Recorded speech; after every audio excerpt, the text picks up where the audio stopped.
దేవుడి నామానికి స్తోత్రములు. మీ అందరికీ కూడా ప్రభు పేరిట వందనము తెలియజేస్తూ ఉన్నాను. మరి ప్రతి ఒక్క రోజు లాగానే దేవుడు ఈరోజు కూడా మనతో మంచి వాగ్దానం ద్వారా మాట్లాడబోతున్నాడండి. ఆ వాగ్దానం ఏంటో చూద్దాం. మొదటి పేతురు రాసిన పత్రిక 5వ అధ్యాయం మనం తీసినట్లయితే, మొదటి పేతురు రాసిన పత్రిక 5వ అధ్యాయము 6వ వచనం మనం చదువుకుందాం. 5వ అధ్యాయము 6వ వచనం మనం చదువుకున్నట్లయితే, దేవుడు తగిన సమయమందు మిమ్మల్ని హెచ్చించినట్లు ఆయన బలిష్టమైన చేతి క్రింద దీన మనస్కులై ఉండుడి అంటున్నాడు. ఏంటంటున్నాడండి ఇక్కడ? దేవుడు అంట తగిన సమయమందు మనకి ఇవ్వాల్సింది ఆయన ఇస్తూ ఉంటాడు. చాలామంది అనుకుంటూ ఉంటాం, ఎంత సమయం మనం వేచి ఉండాలి, ఎంతకాలం అని మనలో మన కుటుంబాల్లో హెచ్చింపు లేకుండా ఉంటూ ఉన్నాము, ఎంతకాలం అని ఇదే పేదరికంలో మేము బ్రతుకుతూ ఉండాలనుకుంటూ ఉన్నారు. ప్రియా దేవుని బిడ్డారా, దేవుని చేతి కింద మనం ఎలా ఉండాలంట?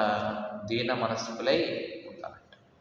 ఒక ఉదయం మనం లెగుస్తున్నామంటే గనక సజీవులుగా అది దేవుని కృప వల్లనే లెగుస్తూ ఉన్నాం. మీరు చక్కగా పేదవాళ్ళైనా సరే ఎటువంటి ఆపదలు లేకుండా, ఎటువంటి సాతానిక శోధం లేకుండా మీరు పనికి వెళ్ళిన వాళ్ళు క్షేమంగా తిరిగి వస్తున్నారంటే అది దేవుని యొక్క కాపుదలే. దేవుని యొక్క కాపుదల లేకపోతే కనుక మనం ఎప్పుడో చనిపోయి ఉండేవాళ్ళం. సాతానిక శోధనలో పడిపోయి మనం ఎప్పుడో చనిపోయి ఉండేవాళ్ళం. ఆయన యొక్క దూత మనకి కావలిగా ఉంటుంది కాబట్టే మనం ఏం చేస్తున్నామండి? క్షేమంగా దేవుడు మనల్ని ఉంచుతూ ఉన్నాడు. కాబట్టి ఇవన్నీ మనం ఆలోచించాలి. ఇటువంటివన్నీ మనం ఆలోచించినప్పుడు దేవుడు ఆటోమేటిక్గా ఏం చేస్తూ ఉంటాడు? మనకి ఏవైతే కొరత ఉన్నవో, కొదువు ఉన్నదో అవన్నీ కూడా దేవుడు చక్కగా దయచేస్తాడు. ఏం ఆలోచిస్తున్నాడు? దీన మనస్కులై అంటున్నాడు. దీన మనస్సు కలిగి దావీదు మహారాజు ఆయన రాజు అవ్వకముందు ఎలా ఉండేవాడు? గొర్రెలు కాస్తా ఉండేవాడు. తనకు తాను తగ్గించుకొని పాటలు పాడుతా గొర్రెలు కాస్తా ఉండేవాడు. మంచి కీర్తనలు పాడేవాడు. కానీ అటువంటి దావీదును దేవుడు ఏం చేశాడు? తీసుకువెళ్ళి గొప్ప రాజుగా చేశాడు కదా. కాబట్టి మనకి కూడా ఒక సమయం అనేది వస్తూ ఉంటుంది. ఆ సమయం వరకు మనం ఏం చేయాలి? సహనంతో వేచి ఉండాలి. నీకు ఇప్పుడు ఏమి లేనందువల్ల నేను అందరూ చూచి నీకు ఉద్యోగం లేదు, నువ్వు దేవుడు నమ్ముకున్నావు కదా, నీకు ఉద్యోగం లేదు, నీ కుటుంబంలో కలిసి రాదు అంటూ ఉన్న వాళ్ళని దేవుడు ఏం చేస్తూ ఉంటాడు? ముందు కాలంలో సిగ్గుపరుస్తూ ఉంటాడు. దేవుడు నమ్మేటువంటి వాళ్ళని ఎప్పుడు కూడా దేవుడు చెయ్యి విడిచిపెట్టాడు. ఆయన చెయ్యి పట్టుకొని ఆయన అరచేతిలో మనం పెట్టుకొని కాపాడుతూ రక్షిస్తూ ఉంటాడు. కాబట్టి తగిన సమయం ముందు మనం ఎదురు చూస్తూ ఉండాలి. ఏమో దేవుడు మన యొక్క విశ్వాసాన్ని పరీక్షిస్తున్నాడేమో కదండి.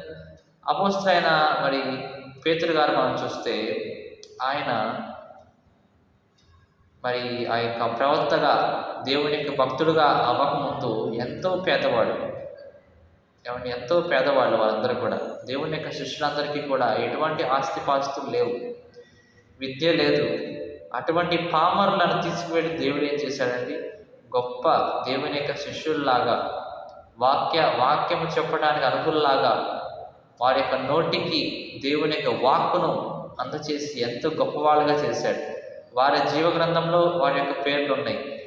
ఎప్పుడు సదాకాలము వారి యొక్క పేర్లను మనం జ్ఞాపకం చేసుకుంటే ఉంటాం వాక్యాల్లో కదా. అంత గొప్పగా పేతురుని, ఇంకా ఇతరుల స్నేహితులని, ఇతర శిష్యుల్ని దేవుడు ఏం చేశాడు? గొప్పగా చేసినట్లుగా మనం చూస్తున్నాం. ఆ గొప్పగా అవటానికి పేతురు గారు యేసుక్రీస్తు వారితో ఉన్నప్పుడు ఏం చేశాడండి? మంచిగా తిన్నాడా? మంచిగా నిద్రపోయాడా? మంచిగా ఇల్లు ఉందా వాళ్ళకి? లేదు. ఉదయాన్నే లెగిస్తే ఏదో ప్రాంతానికి వెళ్ళి వాళ్ళకి వాక్యం చెప్పడం, వాళ్ళు తిట్టినా, కొట్టినా, దూషించినా దేవుని యొక్క వాక్యం ఆపేవాళ్ళు కాదు. వారి యొక్క పని అది, అదే వాళ్ళ పని. కాబట్టి చేసిన ప్రతిఫలానికి దేవుడు ఏం చేశాడు? వారి యొక్క పేర్లు జీవగ్రంథంలో రాసించాడు. వాళ్ళు దీన మనస్సు కలిగి ఉన్నారు దేవుని ఎదుట.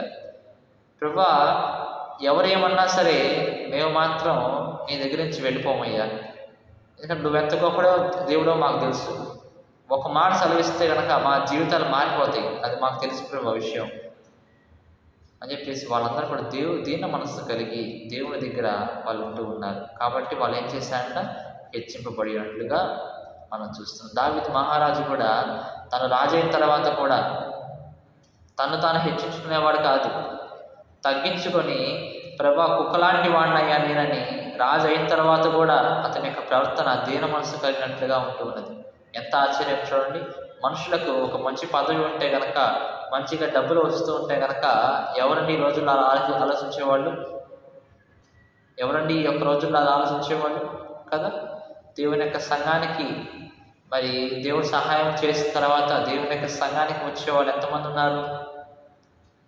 అన్నీ కూడా దిగిన మనసుకులై మనం ఉన్నప్పుడు దేవుని ఎదుట ఆయన మనకు తగిన సమయంలో మనకి ఏం చేస్తున్న ఆశీర్వాదాన్ని ఆయన ఇచ్చేవాడుగా ఉంటున్నాడని చెప్పి దేవుడి వాగ్దానం ద్వారా సెలవిస్తున్నాడు. దేవుడి వాగ్దానం దీవించి ఆశీర్వదించును గాక. ఆమేన్.